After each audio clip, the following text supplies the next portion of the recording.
नमस्कार, स्वागत है आप सभी का बोनाफाइड फैक्ट्स में। पेट्रोल डीजल से लेकर खाने का तेल, फल, सब्जियां, सबकी कीमतें आसमान छू रही हैं। आखिर इस बढ़ती महंगाई का जिम्मेदार कौन है? इस वीडियो में हम आपके इन्हीं सवालों का जवाब देंगे। सबसे पहले पेट्रोल डीजल के ताज़ा दामों को जान लेते हैं। दिल्ली में 21 जून को पेट्रोल के दाम 96 रुपए और डीजल 87 रुपए प्रति लीटर के आंकड़े को पार कर गए। वहीं मुंबई में पेट्रोल ने 100 रुपए के आंकड़े को पहले ही पार कर लिया है और अब मुंबई के साथ राजस्थान, मध्य प्रदेश, आंध्र प्रदेश, तेलंगाना, लद्दाख, जम्मू कश्मीर और कर्नाटका में भी पेट्रोल के दाम 100 के आंकड़े को पार कर चुके हैं। पेट्रोल डीजल के इन बढ़ते दामों का खेल हम आपको शुरू से समझाते हैं, लेकिन उससे पहले petroleum and natural gas minister Dharmendra Pradhan ji का बयान सुनिए। आज मैं स्वीकार करता हूं, आज की जो प्राइस आई है ये नागरिकों को, कंज्यूमर को दिक्कत दे रहा है, इसमें कोई दो राय नहीं है। लेकिन भारत सरकार हो या राज्य सरकार है, कोरोना में लगभग 35,000 करोड़ से ज्यादा एक साल के अंदर टीका में खर्चा हो रहा है। में रोजगार सृजन के लिए, डेवलपमेंट काम होने के लिए इन्वेस्टमेंट की आवश्यकता हो रही है। इस कष्ट के समय में हम पैसा बचा के लोक कल्याण काम पे लगाएं। तो धर्मेंद्र प्रधान जी यहाँ डेवलपमेंट और टैक्स की बात करते हैं। देश में विकास का दर कुछ इस तरीके से सुनिश्चित किया जा रहा है कि समय आने पर आपको ऑक्सीजन भी नहीं मिलती। विकास के बारे में अगर और जानना है तो आप हमारी पिछली स्वास्थ्य व्यवस्था पर बनी वीडियो फिर से देख सकते हैं। अब बात करते हैं टैक्स की।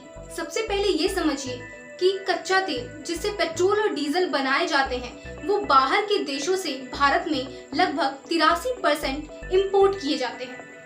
अंतर्राष्ट्रीय स्तर पर कच्चे तेल की कीमत आज की डेट में क्या है और बीते 8 सालों में पेट्रोल और डीजल पर केंद्र और राज्य सरकार ने कितना टैक्स बढ़ाया है वो समझिए। सबसे पहले आपको ये बता दें कि क्रूड ऑयल यानी कच्चे तेल को बैरल में नापा जाता है। एक बैरल में 159 लीटर होते हैं। अब ये समझिए कि कच्चा तेल पेट्रोल डीजल के रूप में आप तक कैसे आते हैं।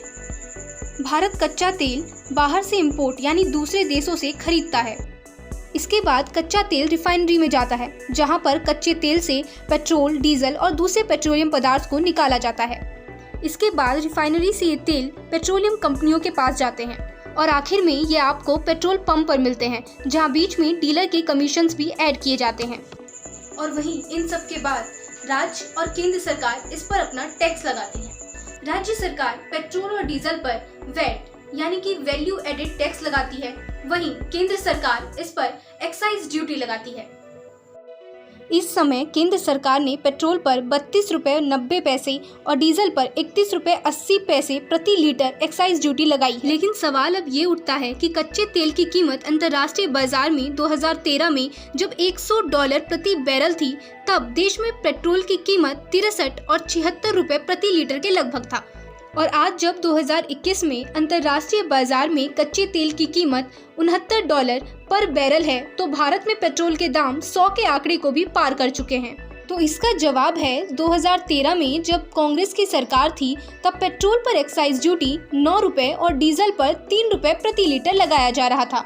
वहीं 2021 में जब बीजेपी की सरकार है, तो पेट्रोल पर एक्साइज ड्यूटी 32 रुपये और डीजल पर 31 रुपये प्रति लीटर लगाया जा रहा है। अगर आप 8 साल के पेट्रोल डीजल से सरकार की होने वाली कमाई के ग्राफ को देखें, तो आप पाएंगे कि जहां 2013-14 में सरकार पेट्रोल डीजल से 51,053 करोड़ रुपए कमाई थी, वहीं 2020-21 में ये कमाई 2,94,481 करोड़ हो गई।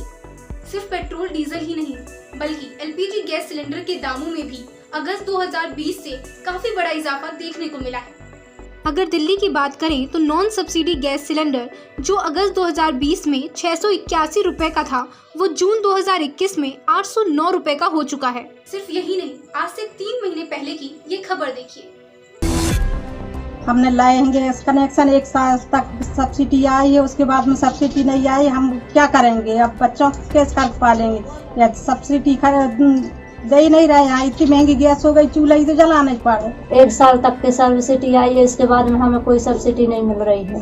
तो 1 साल भर सब्सिडी आई, उसके बाद से सब्सिडी नहीं आ रही है और लकड़ी का अंदर गैस बहुत महंगी है तो हम भरवा नहीं सक रहे, मजबूर हैं। आपको याद होगा इसी साल के यूनियन बजट में ये बताया गया था कि 1 करोड़ और बेनिफिशियरीज को free of cost LPG connections Ujjwala योजना के तहत दिए जाएंगे।